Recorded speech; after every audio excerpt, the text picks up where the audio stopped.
Hello student, this is Rakesh sir, lecturer and motivational speaker. स्वागत करता हूं आपके अपने चैनल स्पेशल साइंस में। आज की टॉपिक में हम लोग HIV एड्स के बारे में पढ़ेंगे। बातें ध्यान से समझिएगा, बड़ा कंफ्यूजन वाला टॉपिक है।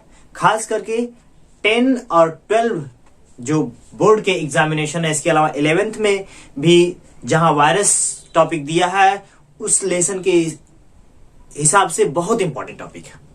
HIV बड़ा पहले सुनने में बड़ा अजीब नाम लोग फील करते थे। आज इसके बारे में जानिए बहुत बेहतर ढंग से, इतने बेहतर ढंग से बताएंगे कि हमेशा आपके माइंड में वो चीजें सेटअप रहेंगी, है ना। आइए तो स्टार्ट करते हैं। एग्जाम के लिए भी और फ्यूचर के लिए भी ये टॉपिक मस्ट इंपॉर्टेंट है। जानना बहुत विशेष जरूरी होता है किसी चीज के बारे में। तो जानिए इसकी खोज कब, कैसे, कहां से स्टार्ट हुई। तो सबसे पहले इसकी खोज के बारे में समझ लीजिए। तो क्योंकि हम इसके बारे में अगर जान जाएंगे तो सारी चीजें क्लियर हो जाएंगी, है ना। इतिहास भूगोल इसका जान जाइए कहां से शुरू हुआ। पहले HIV एड्स के बारे में नहीं समझते हैं, सो स्टार्ट करते हैं इसकी खोज के बारे में। तो इसकी खोज यहां पे नोट कराया गया है कि 1981 में, पहला टॉपिक कब स्टार्ट हुई। 1981 में अमेरिका में कुछ ऐसे लड़कों का, युवकों जिसे कहते हैं, युवकों का पता चला, या ऐसे ग्रुप का पता चला जो समलैंगिक व्यवहार करते थे। समलैंगिक का मतलब ये होता है कि मेल टू मेल रिलेशनशिप रखना, सेक्सुअल रिप्रोडक्शन करना, है ना। अर्थात इसके अलावा वो लड़के जो ग्रुप का पता चला था, जो युवक थे, वो बहुत ज्यादा चरस, गांजा, अफीम, मादक पदार्थों का सेवन करते थे। आप अगर चरस, गांजा, अफीम नहीं लिख सकते हैं तो लिख सकते हैं मादक पदार्थों का सेवन करते थे। आपने अफीम, चरस, गांजा में जो एक आती है चरस होती है, एक एक रूप में उसे हीरोइन भी कहते हैं लोग। तो वो कई फॉर्म में आती है, कई रूपों में आती है। पाउडर फॉर्म में भी आती है, लिक्विड फॉर्म में भी आती है ना। लोग नॉइस द्वारा, नाक द्वारा भी उसको ग्रहण करते हैं, चरस का सेवन करते हैं। जो लिक्विड फॉर्म में आती है उसे इंजेक्शन द्वारा इंजेक्ट करते हैं। तो जो ग्रुप अमेरिका में पता चला था कब, 1981 में, वो लोग जो चरस, गांजा, अफीम का सेवन करते थे तो उसके लिए इंजेक्शन का प्रयोग भी करते थे। तो ग्रुप में 10, 15, 20 जो युवक थे, लड़के लड़कियां थी या लड़के थे, वो लोग एक ही इंजेक्शन से सबके शरीर में चरस या जो अफीम था उसको लोग वो करते थे, पेनिट्रेट करते थे, भेज लेते थे। तो जब इनको पकड़ा गया तो ये देखा ये गया कि जो समलैंगिक व्यवहार करने वाले जितने लोग थे, जिनका ग्रुप का पता चला था, इनको जब पकड़ा गया तो देखा गया कि इनके शरीर में पूरी तरह से जो रोगों से लड़ने की क्षमता है। कहानी जो सुना रहे हैं पूरी फैक्ट है, यही आपके एग्जाम में काम आएगी, यही लाइफ टाइम आपके दिमाग में सेटअप रहेगी। पूरी कहानी को अगर जान जाएंगे तो HIV एड्स कभी दिमाग से स्किप नहीं होगा आपके। आप समझिए। तो ऐसे युवकों का पता चला जो समलैंगिक व्यवहार करते थे, बहुत ज्यादा चरस, गांजा, अफीम, मादक पदार्थों का सेवन करते थे। और जब जांच हुई, इनको पकड़ा गया पुलिस द्वारा, तो जांच जब की गई तो पता चला भाई कि इनके शरीर में बहुत सारे रोग, त्वचा कैंसर, निमोनिया, जुकाम, बुखार, बहुत सारे रोग हो गए। तो जब जांच हुई तो ये पता चला भैया कि इनके अंदर जो रोगों से लड़ने की क्षमता है, सबके शरीर में होती है, इम्यून सिस्टम जिसे कहते हैं। आपने कोविड में खूब सुना होगा, इम्यून सिस्टम को इंप्रूव करिए, खा पी के मसल वसल बनाइए, आपका इम्यून सिस्टम बहुत अच्छा हो जाएगा, कोरोना वोरोना कुछ करेगा नहीं। इम्यून सिस्टम हमारे WBC हमारे रोगों से लड़ने की क्षमता प्रदान करती है। रोगों से लड़ने की क्षमता जितनी बेहतर होती है वही इम्यून सिस्टम कहलाता है। बातें क्लियर हो रही है। मैं बहुत आपको शालीन तरीके से पढ़ा रहा हूं जो आपको बहुत बेहतर समझ में आ जाए। जब ऐसे युवकों का पता चला और जब जांच हुई तो पता चला कि इनके अंदर जो इम्यून सिस्टम नाम की चीज है वो एकदम खत्म, डिलीट, अर्थात खत्म हो गई। तो उसके बाद जब अमेरिका तथा अन्य दूसरे देश के वैज्ञानिकों ने 1983-84 में जांच की तो पता चला कि इनके अंदर एक रिट्रोवायरस है। रिट्रोवायरस कुछ इस प्रकार के वायरस होते हैं जो बहुत हानिकारक होते हैं, है ना। अर्थात इस रिट्रोवायरस है जिससे क्या हुआ, इनकी इम्यून सिस्टम,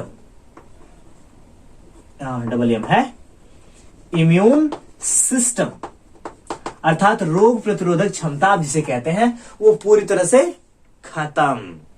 तो क्या किया कि जो वायरस एंट्री किया था उसका नामकरण कराया गया मई में 1986 में।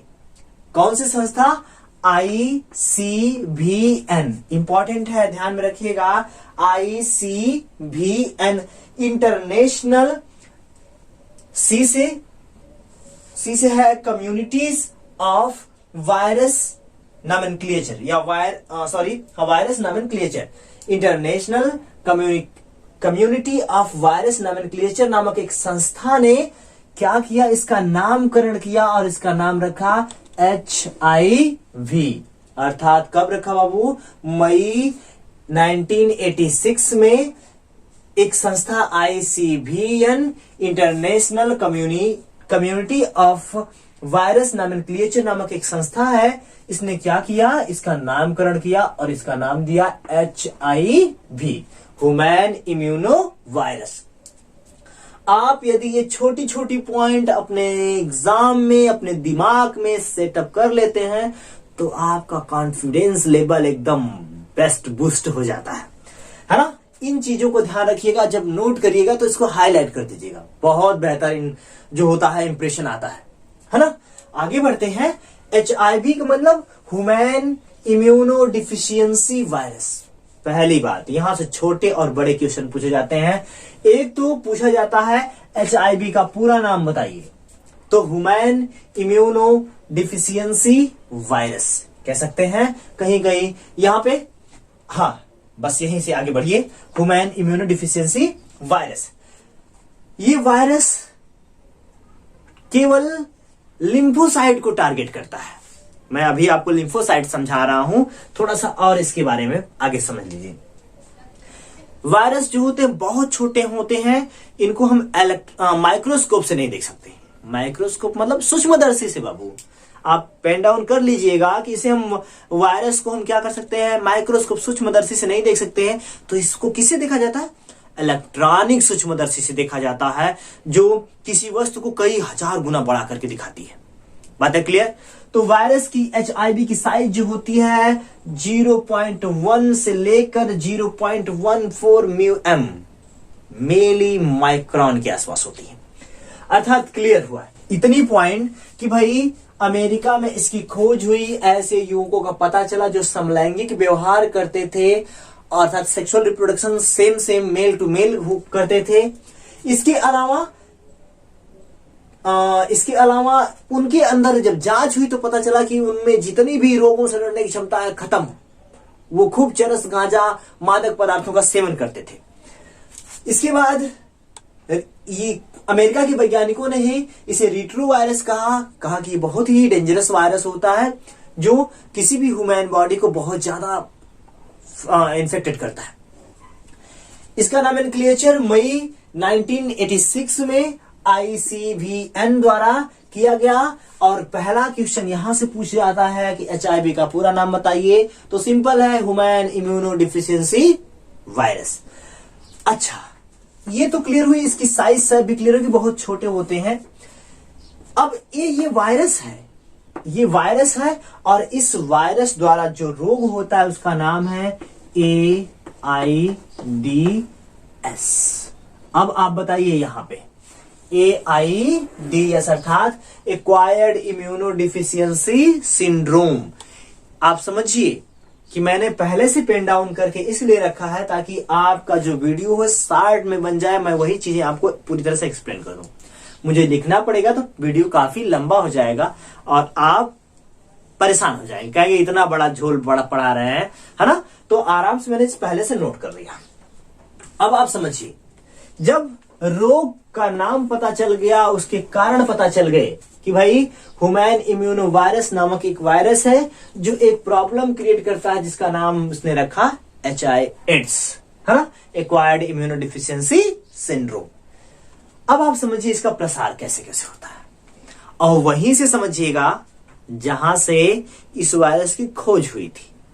कहां से हुई थी? अमेरिका में हुई थी, और ऐसे युवकों से हुई थी जो समलैंगिक व्यवहार करते थे। समलैंगिक का मतलब तात्पर्य समझिएगा कि जनन क्रिया जो होती है, सेक्सुअल रिप्रोडक्शन करते थे, वह मेल टू मेल करते थे, है ना।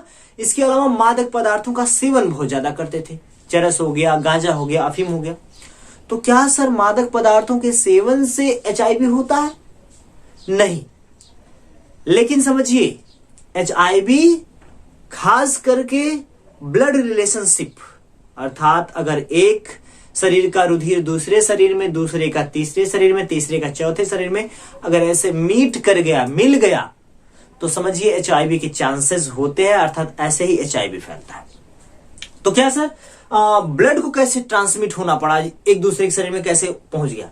तो समझिए कि जो मादक पदार्थों का सेवन करते थे, जो वो सब हेरोइन या अफीम जो लेते थे, उससे क्या होता था, इंजेक्शन के थ्रू, एक ही इंजेक्शन से पूरा ग्रुप 20-25 लड़कों का जो ग्रुप था, सभी लोग इंजेक्शन से लेते थे। तो इंजेक्शन जब बॉडी में एंट्री करेगा तो ब्लड तो इंजेक्शन पे लगेगा ना भाई। तो उसी इंजेक्शन का प्रयोग पूरे समूह में होता था, तो सबको रोग हो गया और लोग मर भी गए, बचे नहीं, क्योंकि जो रोगों से लड़ने की क्षमता खत्म हो जाएगी तो छोटे मोटे रोग भी एकदम दबा के आपको रखेंगे, है ना। जब आप कमजोर हो जाते हैं तो छोटे से छोटे और बड़े से बड़े सभी लोग परेशान करते हैं, अर्थात यही हुआ एचआईवी। तो प्रसार समझिएगा, मैं आपको प्रसार समझाता हूं कि इसका प्रसार मतलब कैसे यह फैलता है। खास करके मुख्य रूप से माना जाता है जनन क्रियाओं द्वारा। जनन क्रिया मतलब सेक्सुअल रिप्रोडक्शन के द्वारा। जब कोई मेल फीमेल एक से अधिक मेल फीमेल के साथ संपर्क रखता है, अर्थात लैंगिक जनन करता है, तो उसमें अर्थात मेल और फीमेल दोनों में ऐसे चांसेस होते हैं एचआईवी के, अर्थात कौन से वायरस के? ह्यूमन इम्यूनो वायरस के चांसेस ज्यादा होते हैं। इसके अलावा एक बेबी को, एक बच्चे को उसके मां से हो सकता है। यदि मां प्रेग्नेंट है, बेबी उनके गर्भ में पल रहा है, मम्मी के गर्भ में बेबी है, अगर मां को एचआईवी के चांसेस हैं तो वही पूरी चीजें फिल्ट्रेट होके तो बेबी के शरीर में जाती हैं, तो बेबी को भी अर्थात बच्चे को भी एचआईवी के चांसेस बहुत ज्यादा होते हैं। तीसरी कंडीशन समझिए, मैं प्रसार समझा रहा हूं, मैं बहुत ज्यादा ब्लैक बोर्ड का यूज नहीं कर रहा हूं ताकि आपका टाइम बहुत ज्यादा एक्सपेंड ना हो, आप आराम से पेन डाउन करते हुए समझते हुए थीसिस को सब चलिएगा। तीसरा एक्सपर्ट क्या है कि यदि कोई इंजेक्शन एक इंजेक्शन, वही से स्टार्ट करते हैं, ये वाला पॉइंट जो अमेरिका में युवकों ने गलती करी थी। यदि किसी एक इंजेक्शन को एक से अधिक व्यक्ति यूज किया जाता है, कौन करेगा? डॉक्टर। अब तो डॉक्टर जानकार हो गए हैं, नहीं तो पहले क्या थे कि एक का इंजेक्शन तैयार करिए, ठोक दीजिए सबको, 10-12 लोगों को, तो ऐसा होता था। लेकिन अब जब से इसकी खोज हुई तब से एक बार किसी एक इंजेक्शन का प्रयोग किया जाता है। एक से अधिक बार कर सकते हैं, लेकिन एक व्यक्ति को यूज करने के बाद उसे खूब अच्छे से 2.5 घंटे तक उबाला जाता है पानी में, बहुत हीट पानी में, गर्म पानी में उबाला जाता है, उसके बाद तब जाके उसका प्रयोग किया जाता है। तो इतना प्रोसेस कौन करने जाएगा? एक डॉक्टर जब इंजेक्शन इंजेक्ट करता है तो एक इंजेक्शन एक पर्टिकुलर व्यक्ति को, अगर ऐसा नहीं होता है, एक ही इंजेक्शन से सबको वह मेडिसिन देता है या मेडिसिन अंदर भेजता है, पेनिट्रेट करता है, तो चांसेस एचआईवी के बहुत ज्यादा होते हैं। बातें क्लियर है? अर्थात हमने कौन कौन सी टॉपिक बताई? जनन क्रिया द्वारा, लैंगिक संपर्क द्वारा, मां से उसके बच्चे को हो सकता है। इसके अलावा और क्या बताया कि अगर कोई बहुत ज्यादा एक ही इंजेक्शन का प्रयोग पूरे ग्रुप में हो रहा है या एक से अधिक व्यक्तियों को हो रहा है, तब भी एचआईवी की चांसेस बहुत। ये सभी पॉइंट मस्ट इंपॉर्टेंट है, आप एकदम दिमाग में बैठा के रखिएगा। इसके अलावा और क्या? ब्लेड के, अगर आप कोई ब्लेड से कोई वर्क कर रहे हैं अपने बॉडी के आसपास, अगर वो उससे कट हो जाता है और उसी ब्लेड से कोई दूसरा व्यक्ति यूज करता है तो ब्लड का आदान प्रदान तब भी तो हो जा रहा है। तो ब्लड से भी, संक्रमित ब्लड से या किसी ऐसे ब्लेड से जिससे क्या हो कि एक व्यक्ति से अधिक लोगों ने यूज किया हो और उन सबके ब्लड एक दूसरे के उस ब्लेड पे लग गए। नेक्स्ट पॉइंट आप बता सकते हैं प्रसार का। प्रसार मस्ट इंपॉर्टेंट है, आप ध्यान रखिएगा। इसके अलावा कभी रुधिर जब आदान प्रदान किया जाता है किसी विषम कंडीशन में, अगर देखा जाए कोई व्यक्ति बहुत ज्यादा घायल हो गया, उसको रुधिर की कमी हो गई है, तो ब्लड बैंक में जो रुधिर होता है उसकी बेहतर ढंग से जांच होनी चाहिए, उसके बाद किसी के शरीर में उसको चढ़ाना चाहिए या भेजना चाहिए। अगर ऐसा नहीं होता है, अगर वो ब्लड HIV पॉजिटिव है, तो एक व्यक्ति को भी वह रोग हो जाते हैं। अर्थात कौन से रोग? HIV AIDS. अर्थात प्रसार के इतने साधन है। अब मेन मोटो क्या है उसका? कि बस रुधिर का आदान प्रदान किसी भी माध्यम से ना। जनन क्रिया में हमारे स्पर्म जाके एंट्री करते हैं फीमेल्स की वेजाइना के साथ, तो उससे बहुत ज्यादा चांसेस होते हैं। तो आप ध्यान रखिएगा कि प्रसार के इतने सभी साधन हैं जो जिसके द्वारा HIV फैलने के चांसेस होते हैं। भैया प्रसार हो गया, तो रोकथाम और उपचार। रोकथाम उपचार के बारे में एक नोट्स याद रखिएगा कि जानकारी ही सबसे बड़ा उपचार और बचाव है ना। किसी चीज के बारे में जान गए कि वो फलाना जगह अच्छी नहीं है, तो वहां नहीं जाएंगे, तो कोई रोग या कोई दूसरी प्रॉब्लम नहीं होगी। अगर आप जानते हैं कि वहां बहुत ज्यादा प्रॉब्लम है, वहीं जाएंगे तो वो प्रॉब्लम तो आपको भी होगी, है ना। अर्थात किसी के बारे में जानना आधी जंग जीतना होता है, आधा बचाव करना होता है। बात क्लियर?